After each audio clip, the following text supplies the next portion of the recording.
السلام علیکم دوستو. میں ایک ایسے ملک میں کہ جہاں جمہوریت نام کی کوئی چیز نہیں ہے جشن جمہوریت منانے آیا ہے. اور آپ نے دیکھا ایک سہارا دے کر مجھے بچہ یہاں تک لے کر آیا. بیمار ہوئے پیروں میں میری تکلیف آ گئی ہے. آپ کے سامنے آنکھوں کا وزن گڑبڑا گیا ہے. آپ کے سامنے جو میں کھڑا ہو کر آپ سے گفتگو کر رہا ہوں, بات چیت کر رہا ہوں, یہ ہمارے قائد عظیم رہنما اس دیش کے وسیع صاحب کا کارنامہ ہے. میرے پورے جسم میں خون نہیں بلکہ ان کا احسان دوڑ رہا ہے. میرے ایک جملے پر انہوں نے یہاں بلایا مجھے حیدرآباد اور میری آنکھوں کا علاج کرایا, جس وجہ سے آپ کے سامنے کھڑا ہوں.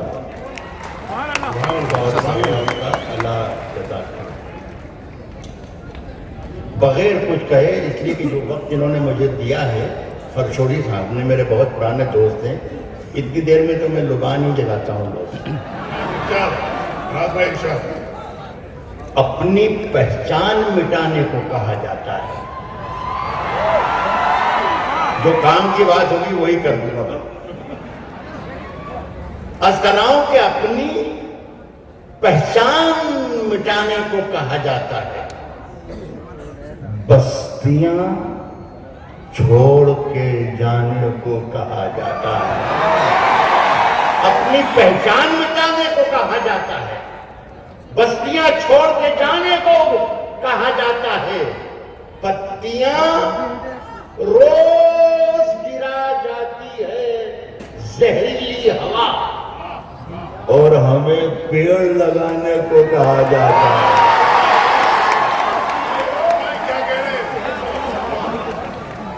اور ہمیں پیڑ لوے دیوں کی راحت اندوری کو شاید ایسے ہی پڑھنا چاہیے. لوے دیوں کی ہوا میں اچھالتے رہنا. لوے دیوں کی ہوا میں اچھالتے رہنا. گلوں کے رنگ پہ تیزاب ڈالتے رہنا. لوے دیوں کی ہوا میں اچھالتے رہنا, گلوں کے رنگ پہ تیزاب ڈالتے رہنا. میں نور بن کے زمانے میں پھیل جاؤں گا, تم آفتاب میں کیڑے نکالتے رہنا.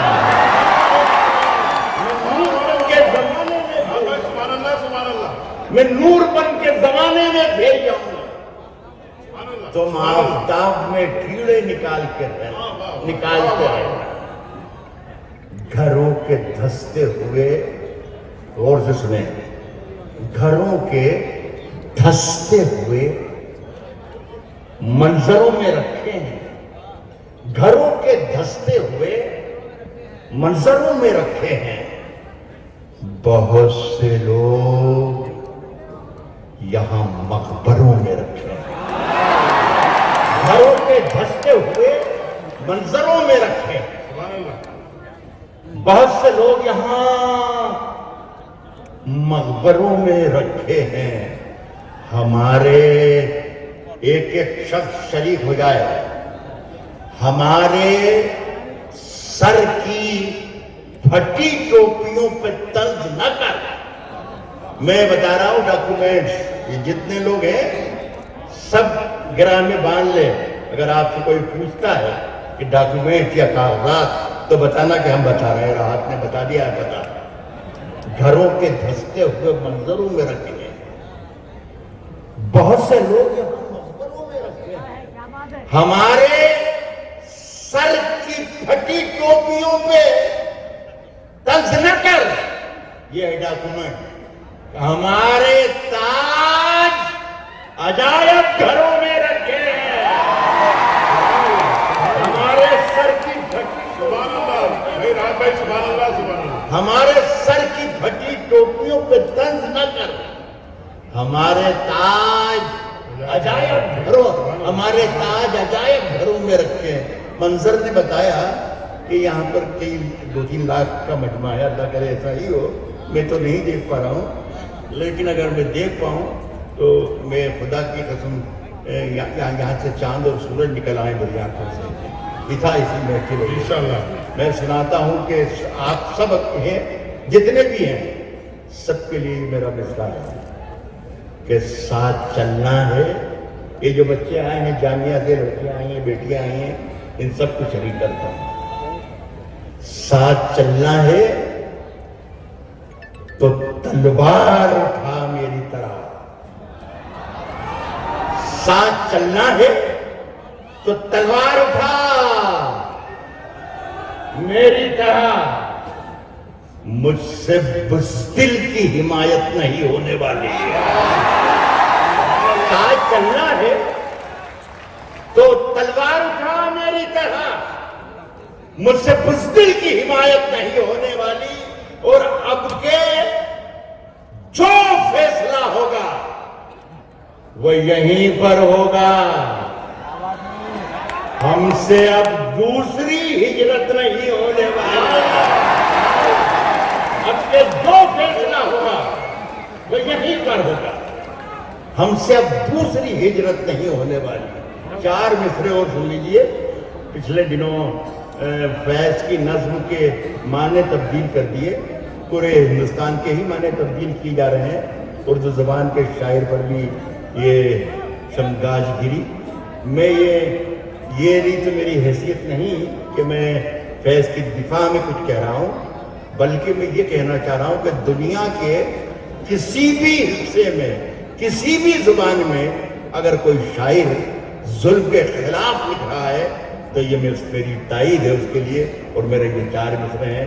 خاص طور پر اس جلسے میں سنانا چاہتا ہوں، میرے پیچھے میں بہت ہی معززین ہیں، ویسی صاحب ذرا سی گزارش ہے، شب کہہ رہا ہوں کہ اٹھا شمشیر، دکھا اپنا ہنر، کیا لے گا کیا لے گا کیا لے گا؟ اٹھا شمشیر، دکھا اپنا ہنر، کیا لے گا؟ یہ رہی جان، یہ گردن ہے، یہ سر، کیا لے گا؟ دکھا شمشیر، شکریہ، دکھا اٹھا شمشیر، دکھا اپنا ہنر، کیا لے گا؟ یہ رہی جان، یہ گردن ہے، یہ سر، کیا لے گا؟ صرف ایک شیر، صرف ایک شیر اڑا دے گا پرخچے تیرے، صرف ایک شیر۔ یہ رہی جان، یہ گردن ہے، یہ سر، کیا لے گا؟ صرف ایک شیر اڑا دے گا پرخچے تیرے۔ تو سمجھتا ہے کہ شاعر ہے، کر کیا لے گا؟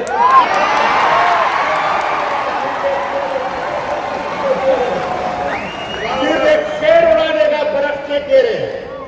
تو سمجھتا ہے کہ شاعر ہے۔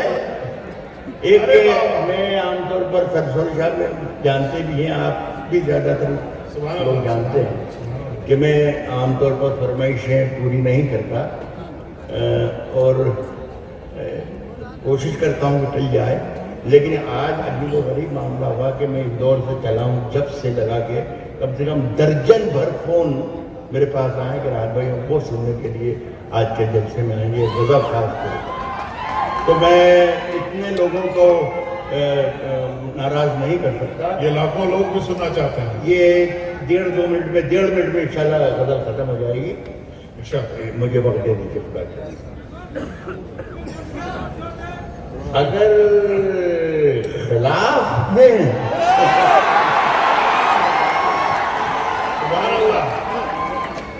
ہونے تو جان تھوڑی ہے۔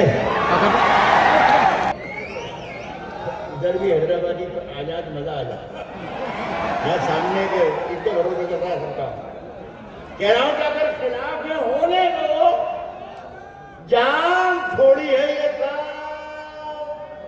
دھواں ہے، کوئی آسمان تھوڑی ہے.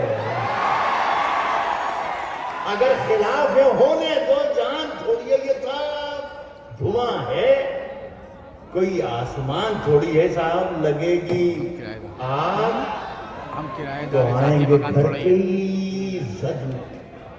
لگے گی آگ تو آئیں گے گھر کے زد میں. یہاں پہ صرف ہمارا مکان تھوڑی ہے. لگے گی آگ تو آئیں گے گھر کے زد میں. یہاں پہ صرف ہمارا مکان تھوڑی ہے میاں. ہمارے منہ سے جو نکلے وہی صداقت ہے. ہمارے منہ سے جو نکلے وہی صداقت ہے. ہمارے منہ میں تمہاری زبان تھوڑی ہے. ہمارے منہ سے جو نکلے وہی صداقت ہے. ہمارے منہ میں تمہاری زبان تھوڑی ہے.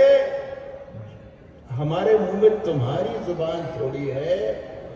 میں جانتا ہوں ذرا سا باریک شعر ہے، لیکن میں یہ بھی مجھے احساس ہے کہ میں حیدرآباد میں کھڑا ہوں تو میرا شعر ضائع نہیں ہوگا. ہمارے منہ میں تمہاری زبان تھوڑی ہے. ہمارے منہ میں تمہاری زبان تھوڑی ہے. میں جانتا ہوں کہ دشمن بھی کم نہیں، لیکن ہماری طرح ہتھیلی پہ جان تھوڑی ہے. میں جانتا ہوں کہ دشمن بھی کم نہیں، لیکن ہماری طرح ہتھیلی پہ جان. ایک پرچوڑی صاحب ذرا سا مجھے اجازت دیتے ہیں کہ کچھ سیکنڈ کے لیے ایک بات یہ کہتا ہوں کہ پچھلے دنوں ایک ویڈیو وائرل ہوا، بہت ہی زبردست چلا. ایک آڈیو تقریر ایک صاحب کر رہے ہیں، میں نہیں جانتا کون صاحب ہیں. یہاں تو جتنے بھی یہ صاحب ہی ہوتے ہیں. تو وہ صاحب کہہ رہے تھے کہ اردو کا ایک شاعر ہے راحت اندوری جو جہادی ہے. تو میں حیرت میں پڑ گیا کہ ظاہر میں میری عمر 70 سال کی ہو گئی اور مجھے ابھی تک پتہ ہی نہیں چلا کہ میں جہادی ہوں. میں حیرت میں پڑ گیا، بہت پریشان رہا، طلب کروٹیں لیتا رہا، ساری شب گزار دی سوچتے سوچتے کہ ہوں کہ نہیں. اور صاحب صبح فجر کی اذان ہو گئی. فجر کی اذان ہوئی تو میں نے اللہ سے دو لگائی کہ اللہ تو ہی مجھے کچھ اشارہ فرما کہ میں ہاں بھی میں زور سے بولوں گا جب تو آواز آئے گی. میں دھیرے بول رہا ہوں نا. سن لیں آپ، میں آپ کے کام کی بات ضائع نہیں ہونے دوں گا. آپ ان کے بنا دیتے میں نے کہا اللہ تو ہی کوئی روشنی دے مجھے، کوئی اشارہ کر کہ میں جہادی ہوں کہ نہیں. مجھے ایسا لگا کہ کوئی روشنی مجھے بتا رہی ہے کہ نہیں تم جہادی تو نہیں ہو، لیکن یار کچھ تم ہو الگ. تو مجھے یہ بھی اچھا لگا کہ اگر الگ ہوں تو بھی الحمدللہ. میں نے صاحب 2 لائنیں لکھی، 3 لاکھ لوگوں کی طرف سے پڑھ رہا ہوں یہ شعر سمپت بھائی کی موجودگی میں.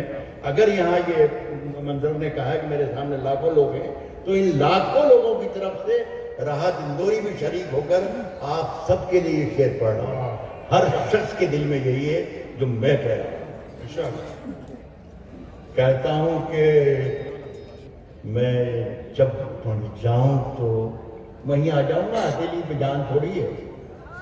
میں جب مر جاؤں تو میری الگ پہچان لکھ دینا. سمپت بھائی شعر سنیے گا. کہتا ہوں کہ میں جب مر جاؤں، آواز آ رہی نا؟ میں نے بولا کہ جب آپ کے کان کی بات بے شک ان کے دل تک پہنچ رہی ہے. میں جب مر جاؤں تو میری الگ پہچان لکھ دینا. میں جب مر جاؤں تو میری الگ پہچان لکھ دینا. لہو سے میری پیشانی پہ ہندوستان لکھ دینا. میں جب مر جاؤں تو میری الگ پہچان لکھ دینا. لہو سے میری پیشانی پہ ہندوستان لکھ دینا. میں جانتا ہوں کہ دشمن بھی کم نہیں، لیکن ہماری طرح ہتھیلی پہ جان تھوڑی ہے. ہماری اس میں کون سی بات کہتی ہے؟ وہ بیچارہ کہہ رہا تھا کہ وہ ایسا کہتا ہے. یاد ہی ہے ہماری طرح ہتھیلی پہ جان تھوڑی ہے. تو شعر اور پڑھنا ہے کہ جو آج صاحب مسند ہیں کل نہیں ہوں گے. جہاں کہا جاتا ہے انشاءاللہ جو آج صاحب مسند ہیں کل نہیں ہوں گے. جو آج صاحب مسند ہے. یہ اسلم بھائی کی طرح ایک جلسہ ہو رہا تھا. اسلم بھائی کی طرح ہندی کے ایک بڑے رائٹر اشوک چکردھر وہ نظامت کر رہے تھے, سنچالن کر رہے تھے جس طریقے سے. تو میں نے کہا یار یہ صاحب مسند ہندی والے شاید نہ سمجھ پائیں. تو میں نے کہا کہ اشوک بھائی ذرا یہ صاحب مسند کو ہندی میں کیا کہیں گے ذرا یہ بتا دیجئے. تو انہوں نے ایک پیشانی پر ایک انگلی پھیری اور کہا کہ اسے کہیں گے ستدھیش. تو میں نے کہا رہنے دیجیے کہ صاحب مسند ہی ٹھیک ہے. تو کہتا ہوں کہ ہماری طرح ہتھیلی پہ جان تھوڑی ہے, ہماری طرح ہتھیلی پہ جان تھوڑی ہے. جو آج صاحب مسند ہیں کل نہیں ہوں گے. کرایہ دار ہیں ذاتی مکان تھوڑی.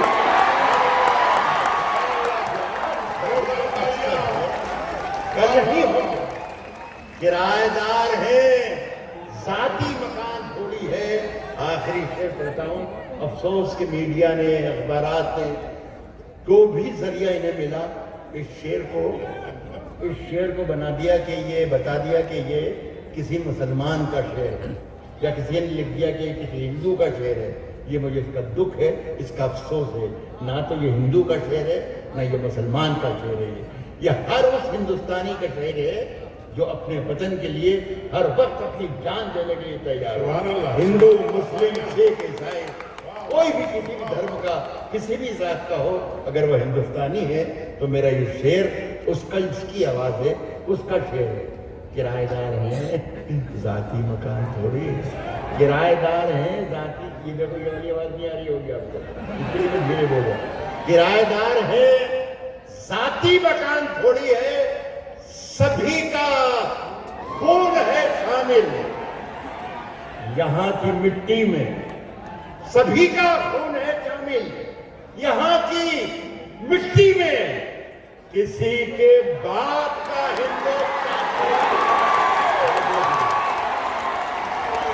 کڈنی کے امراض سے پریشان مایوس لوگوں کے لیے خوشخبری. R&S یونانی فارمیسی کڈنی اور گال بلیڈر سٹون کے خاتمے کا ذریعہ. اب UNI سٹون کیپسولز کے ذریعے خاتمہ کیجئے. نو آپریشن, نو سائیڈ ایفیکٹس, 100% ریزلٹ. صرف UNI سٹون کیپسول سے مستحق لوگوں کے لیے خصوصی رعایت. پھر سے پتھری نہ ہونے کا مکمل علاج. درد, کانسٹیپیشن اور پرانے قبض سے نجات پائیے. آج ہی تشریف لائیں. R&S Unani pharmacy, first floor, Syndicate bank, Bahadurpura X road, Hyderabad. Contact 9703 939 436 9063 383760.